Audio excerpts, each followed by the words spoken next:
اکتوبر کے اندر الیکشن ہوں گے اور الیکشن پینڈنگ عمران خان کی نااہلی کے ساتھ بھی شروع ہو؟ پتہ نہیں بھائی، ہمیں تو اس طرح کی غیب کی باتوں کا پتہ نہیں ہے. یہ عمران خان کے وزیر تھے جنہیں غیب کا علم ہوتا تھا. کل سعد رفیق پکڑا جائے گا اور میں پکڑ لیتی تھی. پرسوں رانا ثناءاللہ پکڑا جائے گا اور اس پہ ہیروئن ڈال دی جاتی تھی. چوتھ شاہد خاقان عباسی، تم نے کہا ہے میں نے اندر جانا، اچھا تمہیں میں اندر کروا رہا ہوں. یہ عمران خان ہی تھا نا. اور پھر جب وہ پکڑا جائے تو کہتا تھا میں نے جیل جانا ہے، مجھے ڈالو، میں نے ڈال دیا. ہمیں تو بھائی اس طرح کا کچھ پتہ نہیں ہے. ہمیں نہیں پتا کہ وہ نااہل ہوگا یا نہیں ہوگا. ہم عوامی اہلیت اور عوامی نااہلی پہ یقین رکھنے والے لوگ ہیں. باقی اگر آپ نے فورن فنڈنگ لی ہے، آپ نے توشہ خانہ میں جھاڑو پھیری ہے، آپ نے وہ بلین ٹری سونامی جس نے سلمانی ٹوپی پہنی ہوئی ہے، ملتی نہیں ہے کدھر بلین ٹری، اس طرح کی وارداتیں کی ہیں آپ نے عثمان بزدار کے ذریعے اگر پنجاب کو لوٹا ہے اور پیسہ آپ کے گھر جاتا تھا، اور جب ریاستی عہدیدار اور ایجنسیوں کے سینئر افسران آپ کو ٹوکتے تھے تو آپ ان کے تبادلے کروا دیتے تھے، تو وہ جو گناہ آپ نے کیے ہیں وہ گناہ سامنے اگر آ رہے ہیں تو پھر قانون حرکت میں آئے گا. تو جا کے عدالتوں میں سامنا کرو. چکو سا پہن کے چلا جاتا وہاں پہ. کبھی ایسا آدمی دیکھا ہے؟ سنیں، ہماری زندگی کو خطرات لاحق نہیں ہے، اللہ تعالیٰ ان کو محفوظ رکھے. میں تو حیران ہوں کیا آدمی ہے یہ. لیڈر نہیں گیدڑ ہے. بالکل ٹھیک، اس کے بارے میں ٹرینڈ چلا تھا. لیڈر نہیں گیدڑ ہے. یہ گیدڑ یہ کام کرتے ہیں. ہم جب پکڑ کے لے کے جاتے ہیں تھانوں میں، وہ جیلوں میں سے، تو وہ کوشش کرتے ہیں کہ وہ پتہ نہیں وہ کالا کپڑا ڈال دیں. میں نے تو آج تک نہیں ڈالنے دیا کسی کو، نہ میں نے ہینڈ کف کرنے دیا کسی کو. کیوں کریں گے وہ مجھے ہینڈ کف؟ میں ایک آزاد آدمی ہوں. میں اگر جیل گیا ہوں تو لگائے نا مجھے کوئی ہتھ کڑی. میں نے آج تک اس کی اجازت نہیں دی. کبھی دیکھی ہے؟ بہت کوشش کی گئی ہے. یہ ہتھ کڑیاں جب ان کو لگتی ہیں، اور جب چلیں ہتھ کڑی تو لگتی ہے، وہ جو چکو سا پہنا ہوا ہے لوہے کا، انہی پولیس والوں پہ شک کرتا ہے مجھے پولیس والے مار دیں گے. خدا نہ خواستہ پولیس والے پاگل ہیں، مار دیں گے یار. پولیس والوں کو تم نے سمجھا کیا ہوا بھائی؟ وہ قانون کے محافظ ہیں. وہی پولیس والے آپ کی حفاظت کرتے ہیں.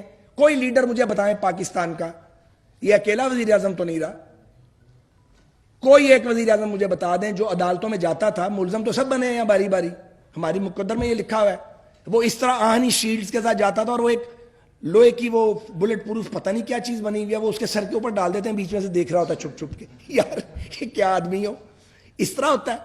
اچھا اب یہ اور میں بات بتاؤں آپ کو. وہ میں نے ایک ٹویٹ کیا اس کی تصویر کو، وہ جو اس نے فولادی باکس بنایا ہوا تھا، تو پی ٹی آئی کے جو ٹرولز ہیں انہوں نے ایک میاں صاحب کا ایڈریس دکھایا جس میں میں اور پرویز رشید صاحب بیٹھے ہوئے ہیں. ہم پنڈی سے گزر رہے تھے.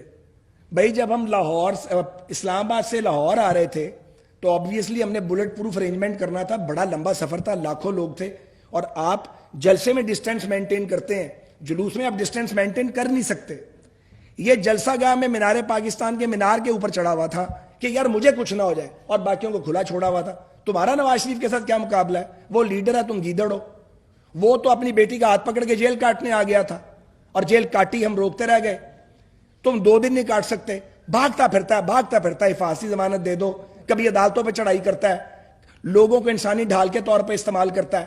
یہ کوئی آدمی ہے؟ میں تو حیران ہوں ان کی عقل پہ جنہوں نے اسے لیڈر مانا ہوا ہے. ایک ڈان کی طرح بیہیو کرتا ہے، گینگسٹر کی طرح.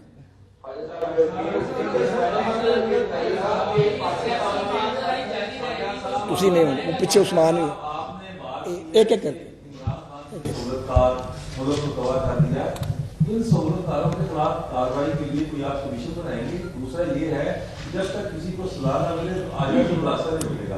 اگر کوئی ہرڈلز ہیں آپ کے اس میں تو آئین، کیونکہ آپ کا حکومت آپ کی ہے، قانون سازی بھی کرے گا ان کے خلاف کارروائی کے لیے. اور اسی میں ایڈ کر لیں کہ اس وقت جو اتحادی جماعتیں ہیں وہ ساری کی ساری وہ ہیں جو ہمیشہ یہ الزام لگاتی رہی ہیں کہ ان کو اداروں نے نکالا، وہ فوج ہو یا عدلیہ ہو، ان پہ ریزرویشن رہی ہیں.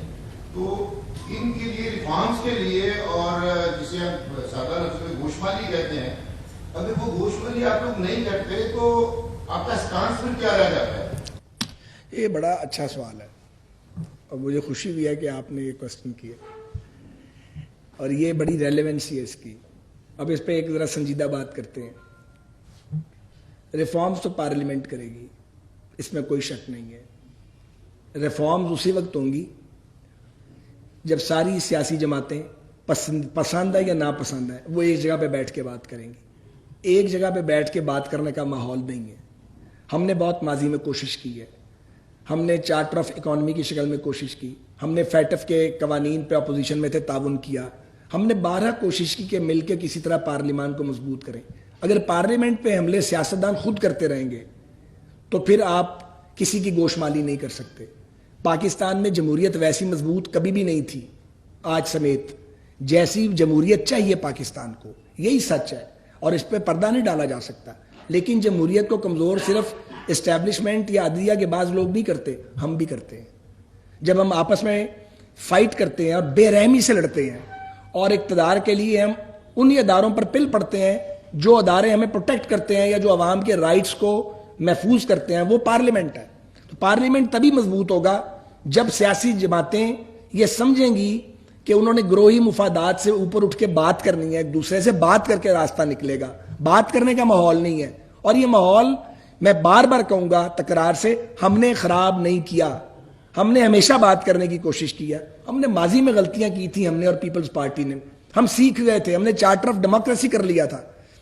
بیساکھ جمہوریت کے بعد کوئی غلطی ضرور ہوئی ہوگی لیکن شعوری طور پہ دانستہ غلطی نہیں کی کہ جمہوریت کو نقصان پہنچے. تو یہ آ گیا بیروپیا بیچ کے اندر. الزام لگاتی رہی ہیں جو ان کو اداروں نے نکالا, وہ فوج ہو یا عدلیہ ہو, ان پہ ریزرویشن رہی ہے. تو ان کے لیے ریفارمز کے لیے, اور جسے ہم سادہ لفظ میں گوشمالی کہتے ہیں, اگر وہ گوشمالی آپ لوگ نہیں کرتے تو آپ کا اسٹانس پھر کیا رہ جاتا ہے؟ یہ بڑا اچھا سوال ہے اور مجھے خوشی بھی ہے کہ آپ نے یہ کوسچن کیا, اور یہ بڑی ریلیونسی ہے اس کی. اب اس پہ ایک ذرا سنجیدہ بات کرتے ہیں. ریفارمز تو پارلیمنٹ کرے گی, اس میں کوئی شک نہیں ہے. ریفارمز اسی وقت ہوں گی جب ساری سیاسی جماعتیں پسند ہے یا ناپسند ہے وہ ایک جگہ پہ بیٹھ کے بات کریں گی. ایک جگہ پہ بیٹھ کے بات کرنے کا ماحول نہیں ہے. ہم نے بہت ماضی میں کوشش کی ہے. ہم نے چارٹر آف اکانومی کی شکل میں کوشش کی, ہم نے فیٹف کے قوانین پہ اپوزیشن میں تھے تعاون کیا. ہم نے 12 کوشش کی کہ مل کے کسی طرح پارلیمان کو مضبوط کریں. اگر پارلیمنٹ پہ حملے سیاستدان خود کرتے رہیں گے تو پھر آپ کسی کی گوشمالی نہیں کر سکتے. پاکستان میں جمہوریت ویسی مضبوط کبھی بھی نہیں تھی آج سمیت جیسی جمہوریت چاہیے پاکستان کو. یہی سچ ہے اور اس پہ پردہ نہیں ڈالا جا سکتا. لیکن جمہوریت کو کمزور صرف اسٹیبلشمنٹ یا عدلیہ کے بعض لوگ نہیں کرتے, ہم بھی کرتے ہیں. جب ہم آپس میں فائٹ کرتے ہیں اور بے رحمی سے لڑتے ہیں اور اقتدار کے لیے ہم انہی اداروں پر پل پڑتے ہیں جو ادارے ہمیں پروٹیکٹ کرتے ہیں یا جو عوام کے رائٹس کو محفوظ کرتے ہیں, وہ پارلیمنٹ ہے. تو پارلیمنٹ تبھی مضبوط ہوگا جب سیاسی جماعتیں یہ سمجھیں گی کہ انہوں نے گروہی مفادات سے اوپر اٹھ کے بات کرنی ہے, ایک دوسرے سے بات کر کے راستہ نکلے گا. بات کرنے کا ماحول نہیں ہے, اور یہ ماحول میں بار بار کہوں گا تکرار سے, ہم نے خراب نہیں کیا. ہم نے ہمیشہ بات کرنے کی کوشش کی ہے. ہم نے ماضی میں غلطیاں کی تھی, ہم نے اور پیپلز پارٹی نے. ہم سیکھ گئے تھے, ہم نے چارٹر آف ڈیموکریسی کر لیا تھا. بیساکھ جمہوریت کے بعد کوئی غلطی ضرور ہوئی ہوگی لیکن شعوری طور پہ دانستہ غلطی نہیں کی کہ جمہوریت کو نقصان پہنچے. تو یہ آ گیا بیروپیا بیچ کے اندر.